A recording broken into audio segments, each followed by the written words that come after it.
What's up, guys? This is Real Graphics here, or Real GFX, and I'm here with my first tutorial on this channel. And today it's just gonna be about something that I've recently started doing,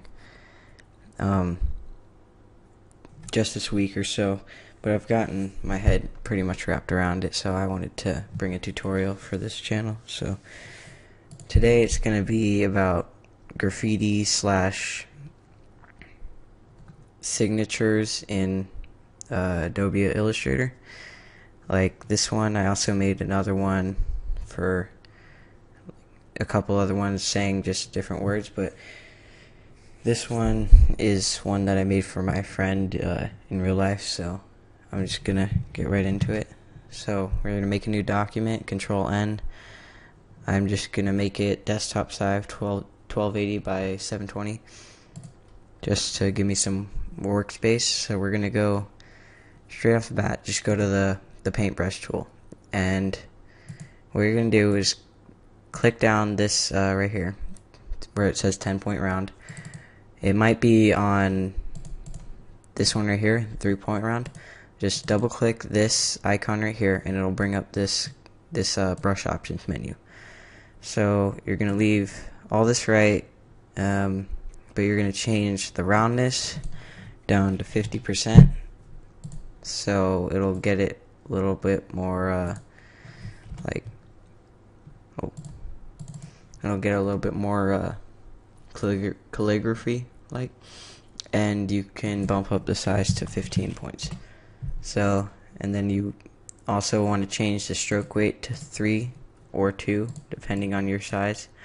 That's what 2 looks like, and 3 is a little bit thicker. So I don't really know what I'm gonna write.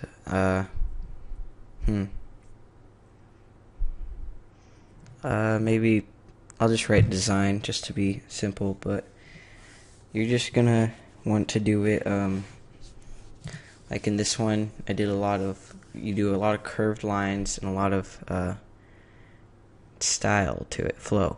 And with this one, we should start off the D, and that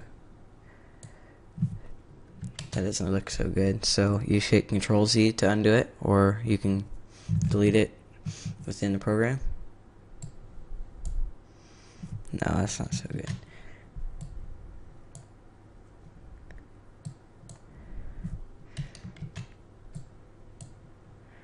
So that would be a D right there, and that has a lot of flow to it. And then now if we move on to the E, we want to incorporate it into this, so curve it around like that, and then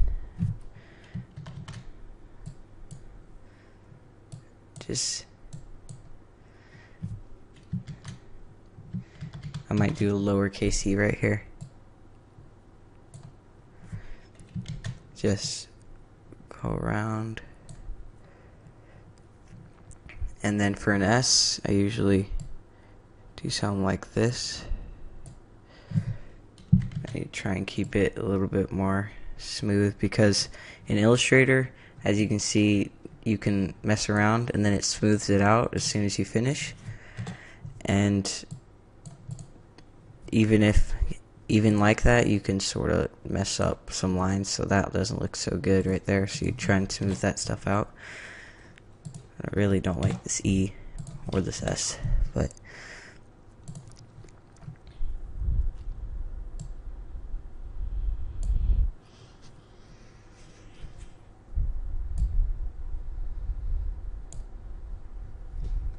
so that is DES. Now for an I.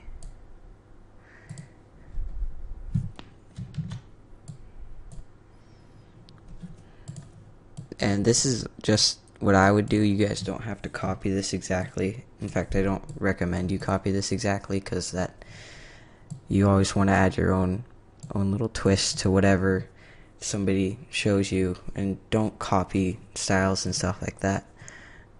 So if we go to the G, that was sort of good, but I want to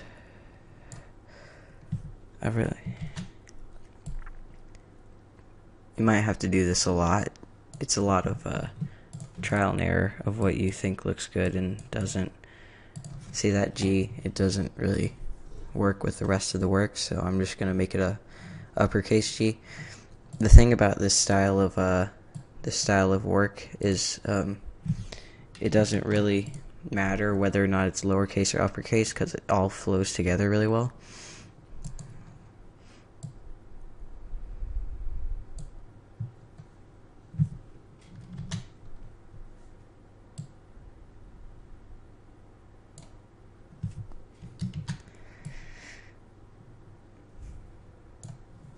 Alright, so now we have this all done.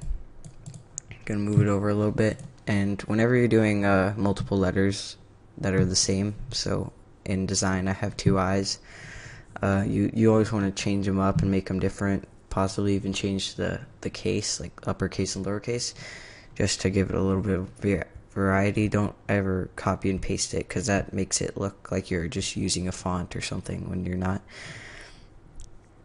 So here I'm actually going to make it an uppercase I. And what you can do in Illustrator, which is really good rather than doing it in Photoshop, is you can actually move around each of these pieces. Now in Photoshop you'd have to actually make a new layer for each of these pieces of the letter, but in Illustrator you can just click and drag around, and it'll give you each piece.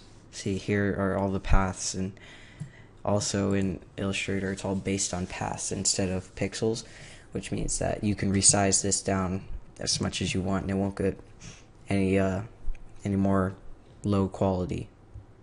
That didn't really make sense, but now we're... Oh, I don't need... I'm not... It's late right now. Did not need two eyes, but...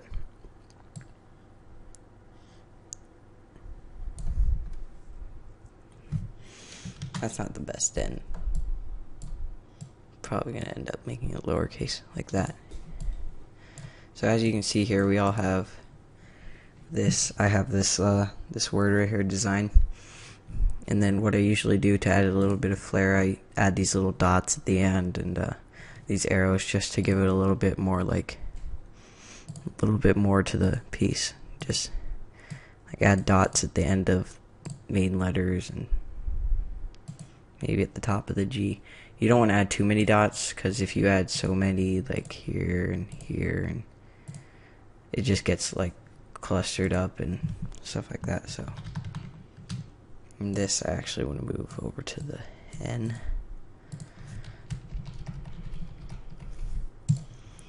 And then now I want to do some arrows to underline it and such. So maybe a line like that. And then at the end of it, you're gonna do a little arrow to add a little bit of style to it.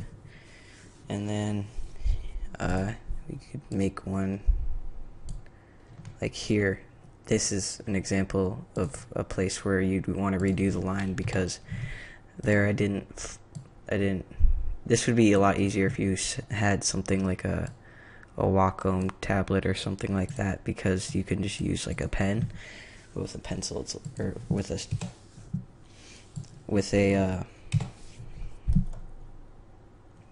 mouse, it's a lot harder to give it a little bit more style. But I didn't really like that top one, so I took it out. And you can even add a little heart. Nope.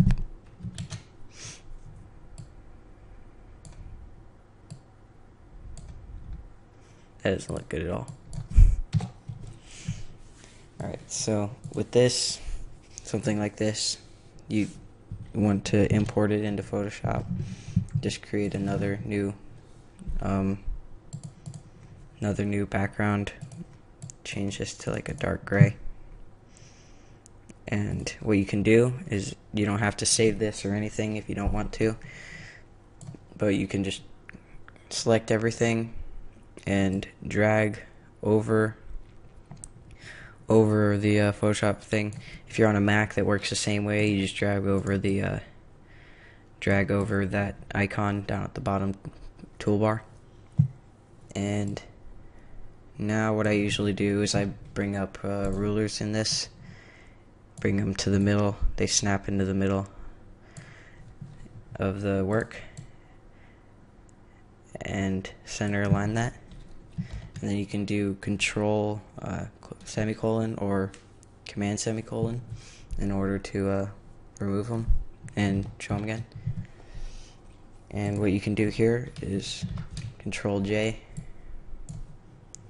and then down 2 over 2 or something like that, and then you just rasterize the layer, and then you hold control or command over this little icon so it gives you the dotted box, and click on it so it selects it, and then go to your duplicated layer and delete it. And then it doesn't show much of a difference now, but if you go down and over one and down over one again, it gives it a little bit of a cool effect. And what I usually do is I do a color overlay on this one, and I just do it like a color. So here I'll do a pink or a purple. And then also on the this, you want to do a color overlay and do like a light gray over white, depending on the background that it's on. Just go a little bit lighter than that because of the pink, just to bring it out a little bit.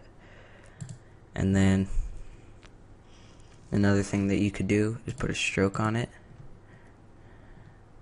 and make it about 5, or no, not that. You want to merge these layers so they're one object, and put a drop shadow on it, and set distance to 0, this to 10 or 15, or actually just about 50 or so. And then you just want to leave all these settings and that. And then for the background, I'm not going to really do that. I just wanted to show you guys this. This has just been my first tutorial on this channel. If you could just leave some comments below telling me what you guys want to see for more tutorials, if you want to see more tutorials, or if you just want me to keep doing speed arts and stuff. Just see you later. Stars made